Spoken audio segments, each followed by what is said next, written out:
I saw people spinning fire, and I remember distinctly thinking to myself, that is incredible. And I see people doing it, and there's fire involved, and I'm just entranced. It's just like the coolest thing I've ever seen. I remember looking at it and being so enthralled and thinking that it was just such, not only a visual treat, but I was like, I want to do that. So I met this kid Dave, and he was like, you wanna come see me spin fire? And I knew how to breathe fire, and I was like, spin fire? What does that even mean? He pulls out these two balls that are all charred up on chains, and I'm like, what is he about to do with these things? And the next thing you know, he lights them on fire, and he's spinning them like a monkey around his body as fast as he can, and everybody is drawn to it like a moth to flame. It was obvious that you have to have a huge amount of coordination, but at the same time there's like that active, exciting danger component to it, and it sort of draws you in too, so it was like very alluring. When I started spinning, it was because I felt it, because I fell in love with the way it felt. It was the coolest feeling in the world. Like I had balls of fire around my body. It's a meditation. It's one of the only ways that I can have a pure focus, and it allows me to just think about the task at hand. It also just feels physically really good. You feel like you just had really good sex. Your body feels lighter, there's this sense of exhilaration. You almost were just sort of like stepping aside and deciding not to be involved, and your body was doing it on its own. You know, I'm sure that any professional athlete will be able to tell you about that time when they were, so to speak, in the zone. They're talking about a flow state where they didn't need to keep constant tabs on their body to make sure it was doing everything correctly, where it just did what it was supposed to do.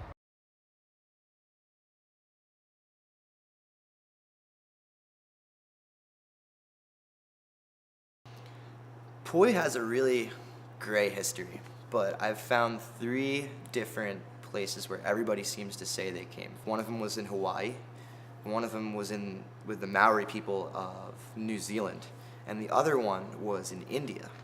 They're quite ancient and could have originated really anywhere. They could be separate from each other, not as like something that you would say you invented. They came about more of as an inevitability of the movement that our body is capable of and the limitations that our body is capable of. So it came out, it seems to, in history, come out of inevitability.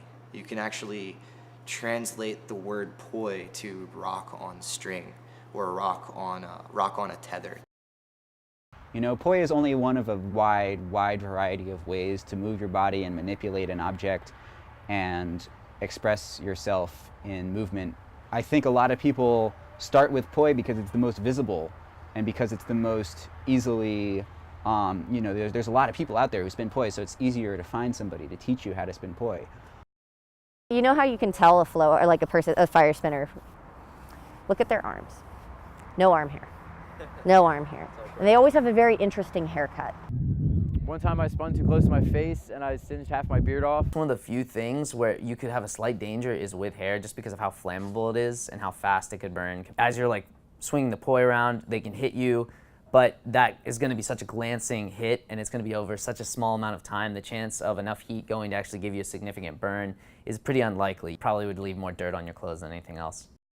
Some people like to do it more as a meditation, as a dance, and some people like to lose themselves in the technical geometric aspects of it. So, you know, sacred geometry is a huge thing among flow artists. Sacred geometry is a way that you visualize it. You are pretty much creating geometric shapes and marrying the physics of the kinesthetic movement with the visual geometry of what you're making.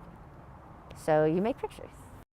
There's a picture by Da Vinci of a man by the name of Vitruvius, and he's like that guy in the center of the circle with the square around it. That's your Vitruvian limitation. That's the amount of space you have to work with as your body, as yourself.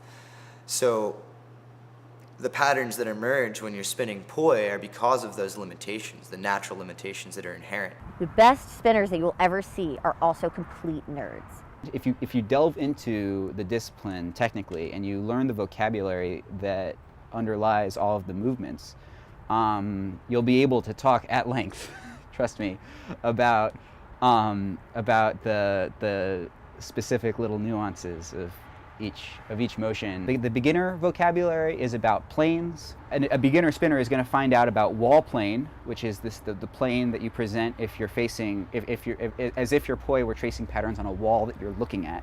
If you want to start out with poi, or with a lot of other toys, poi particularly, you would want to start with the weave, the thread the needle, the butterfly, and the windmill. A weave is when one poi follows the other and you create a sort of continuous pattern with both poi. Other simpler moves that you'll see are the thread the needle, which is this space, which is the same as the butterfly space, but the thread the needle is like the off-kilter butterfly space. Then there's moves like tosses, where you'll find the points where you just want to let go. It's natural for you to want to let go at these points. Flowers are when you spin a poi in, you spin a poi so that your hand is moving in a circle and the poi is moving in a circle around your hand. It's a rabbit hole. There's no end to it. If you have enough of the residue from the flame left in the air, it'll stay burning for like a short amount of time. And so if you can create like a line or a pattern like quick enough, you can create lots of fun little geometrical objects. You could probably make people think you're making like little fractals if you can move fast enough. Straight up flow style, and then there's straight up tech style.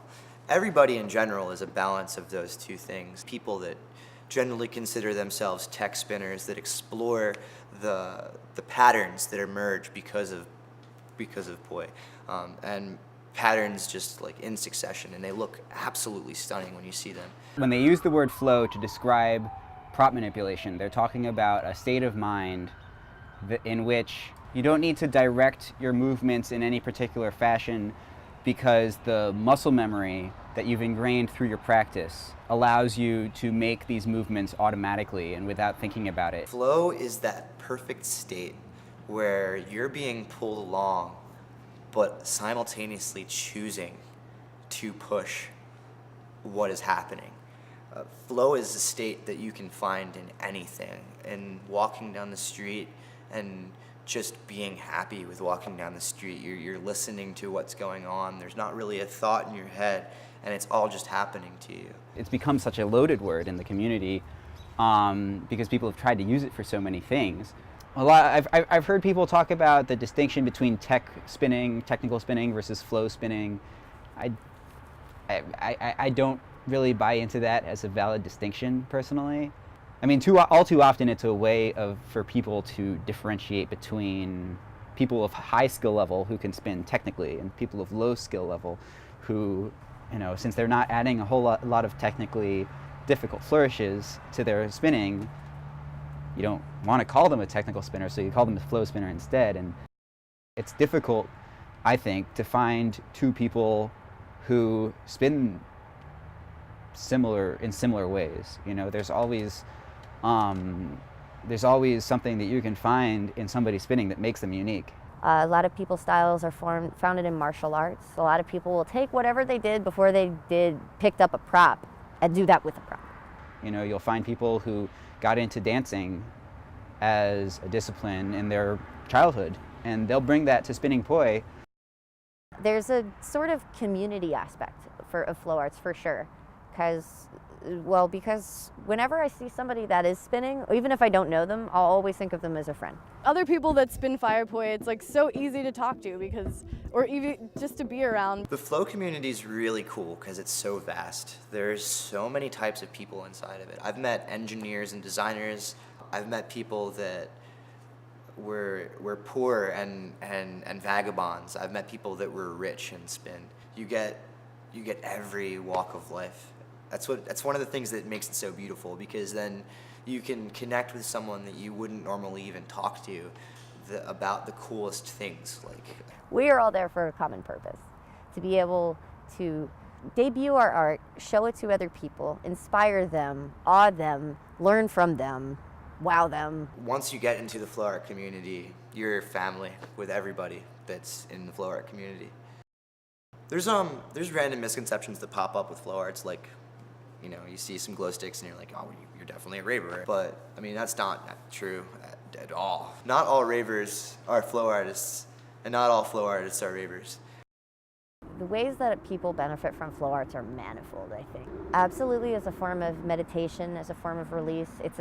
Can be an inherently social thing. I never thought of myself as a dancer. Hooping is just something that just like brought that out of me that I never knew that I had. It kind of did change my life.